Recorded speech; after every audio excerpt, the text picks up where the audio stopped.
Hey there, it's Rachel Mullins, the host of hashtag No Filter Fridays on Public House Media.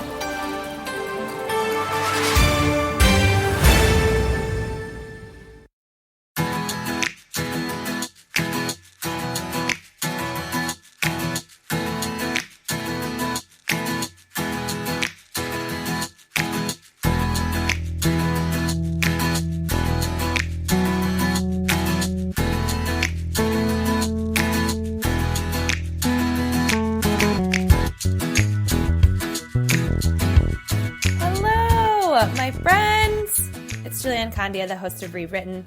Thanks for tuning in. If you could screenshot this, upload it to Instagram and tag me, I would love that. Thank you so much for leaving a review. It matters.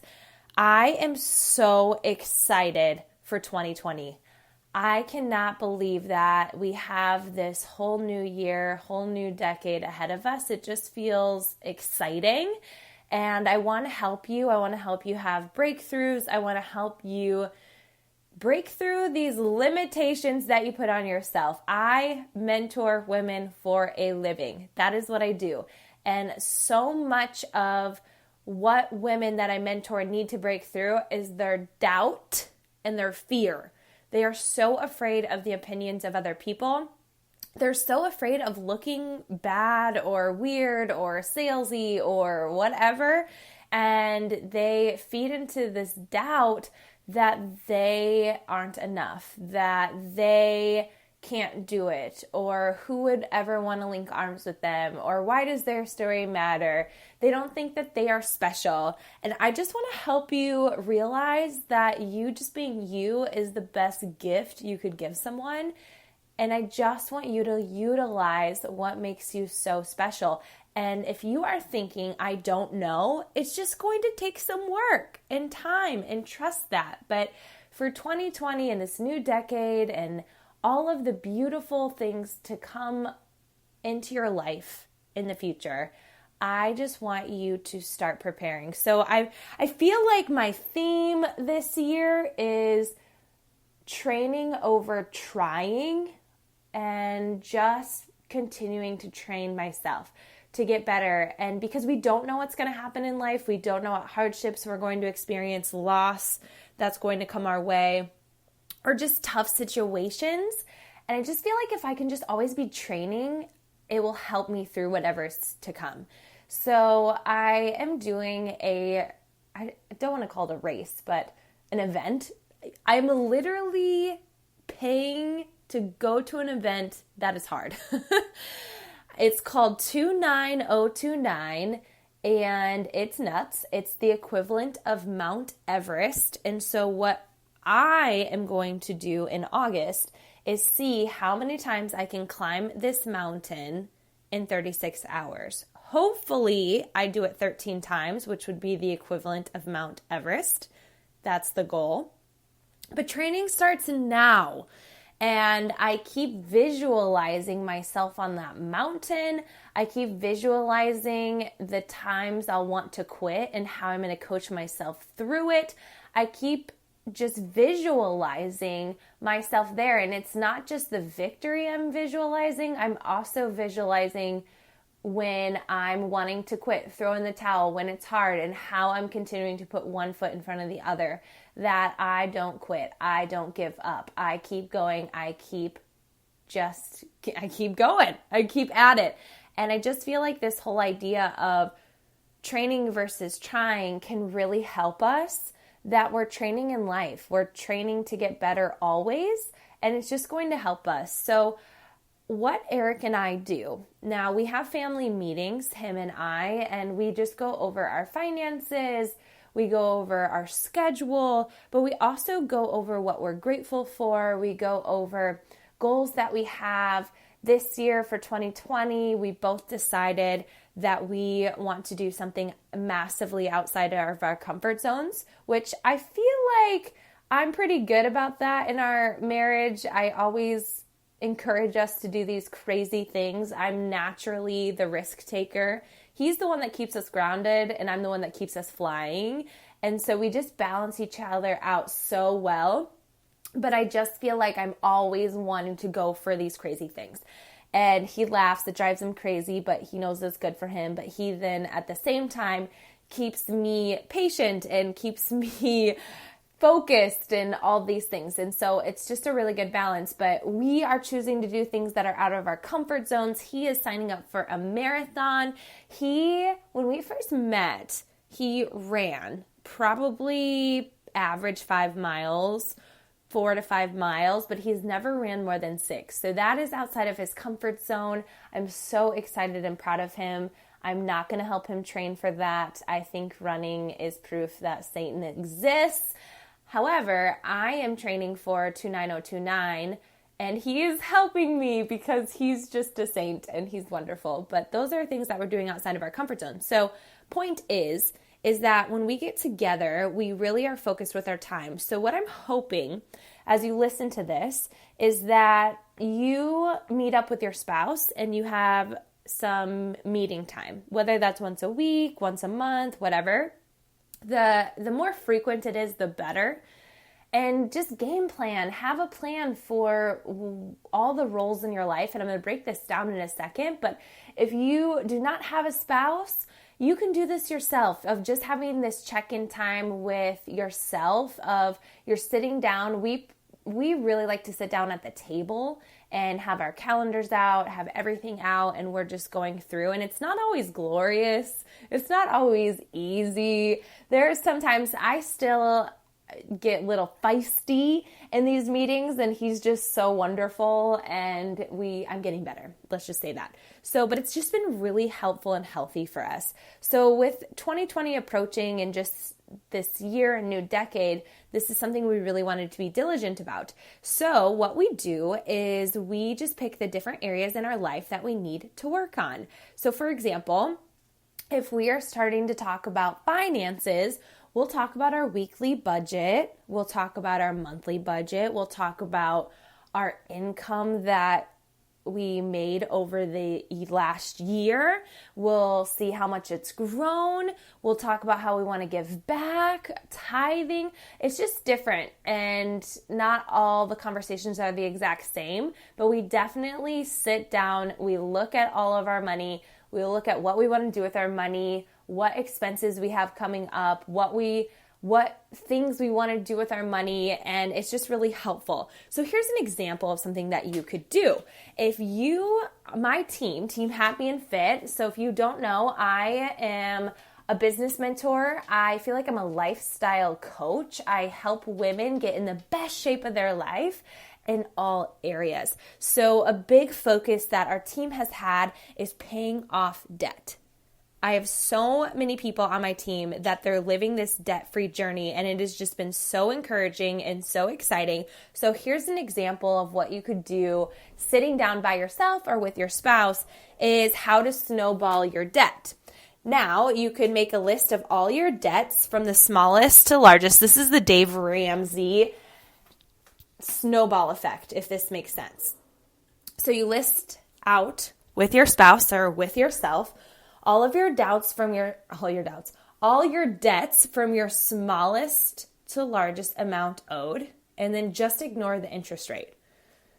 Smallest to largest. So the smallest might be a credit card and the largest might be your house. The smallest might be a credit card and then the largest might be a car. The number 2 would be pay minimums on every debt except the smallest one. Then your third step, when you're talking with your spouse or just planning it out yourself, pay as much as you can on the smallest debt until you pay it off. How exciting is that?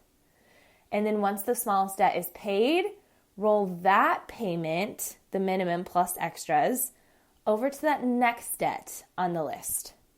And then keep repeating this until your debts are paid and you are debt-free.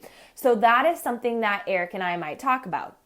And then just have this plan of our money. It's just powerful. So we talk about money. And I also want to say, when we're talking and have our family meeting, we always pray about it, and just that we're coming in with open hearts, patient hearts, growing hearts, and just respecting each other and all those things. So when 2020 started, we also sat down and listed our personal goals that we wanted for ourselves. Whether that was with our business or socializing, Erik is he's honestly so much better at this than me. I'm naturally a homebody, and he is someone who craves being around people. And he is more social than me. Even if he's not the one talking all the time, he just gets filled up hearing other people talk. I am not that way. I love hanging out with my friends. I love small groups. Big groups are not my favorite thing, but I get more charged and filled up in a quiet space and at home, which is great. But I've got to set goals for being more social. And he's really good about that. He has basketball on Saturday mornings, sometimes Sunday mornings, depending our time at church, right? And he has a men's life group. We have a marriage life group. He gets lunch with friends. He's just really, really good about planning this. So he pushes me in that area. But another personal goal we might have is with our fitness, something that's outside of our comfort zone. Erik even made a goal of personal development. That's a strength in my life of reading books. And so for him, he said, I want to read at least one personal development book a month. And those are what we do individually. Then, since being parents to Faye and our dog Wyatt, we also set goals around that. So it could be get Faye in swim lessons that we get to go to, getting Faye a walk and Wyatt a walk every single day, which if you know, that is something that is so important to our family. Another piece of goal setting that we might have is adventure. So once a week, Erik and I have an adventure. Right now, it's been a lot of hikes since we're training for 29029, even though he's not doing 29029. He's wonderful. We've been going on family hikes, which has been super great. We also goal set around trips, and we plan out our year and what we want that to look like. I think adventures and trips are different.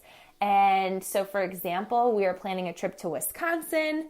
In February, we are planning a trip to Tahoe. In April, we are going back to Wisconsin. In May, we're going to New Orleans and New York. So we're just thinking about all the places we want to go to. Something that is on our dream bucket list is to go to the Mediterranean again, go to Turkey, Greece, and Italy. So just thinking about when we would want to make that happen, and just being diligent about it. And I just feel like it brings awareness to how we want to spend our time, what our goals are, and it also encourages us to keep dreaming bigger in all of those areas.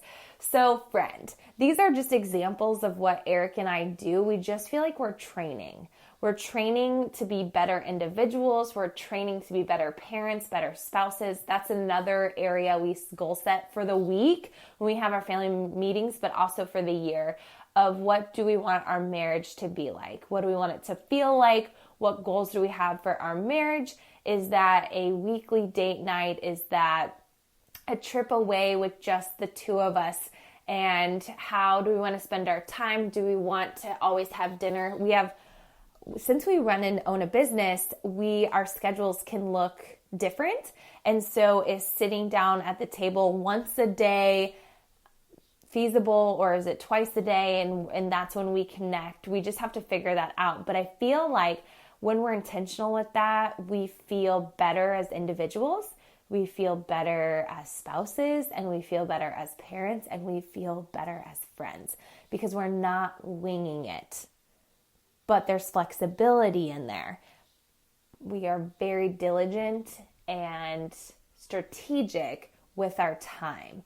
So friend, thank you for listening to this episode. I just feel like if you go into life training versus just trying, you will feel so much better. We create plans, but we're flexible with them. It doesn't have to go the way that we write it out, but it also allows us to go in a direction.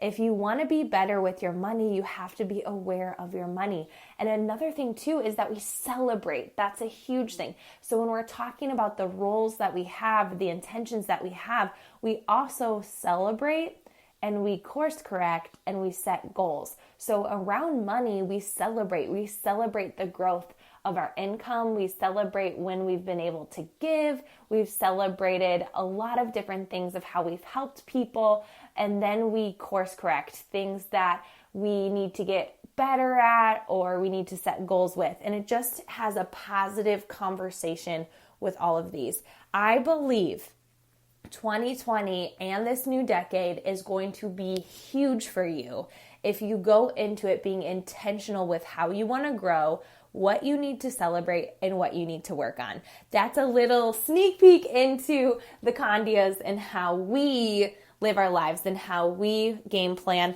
Our family meetings are usually on Sunday nights, but sometimes we have to be flexible at that time. And yeah, I just think that this could help you. So thank you for listening. Screenshot this, upload it. I cannot wait to see your tag on Instagram. Until next time.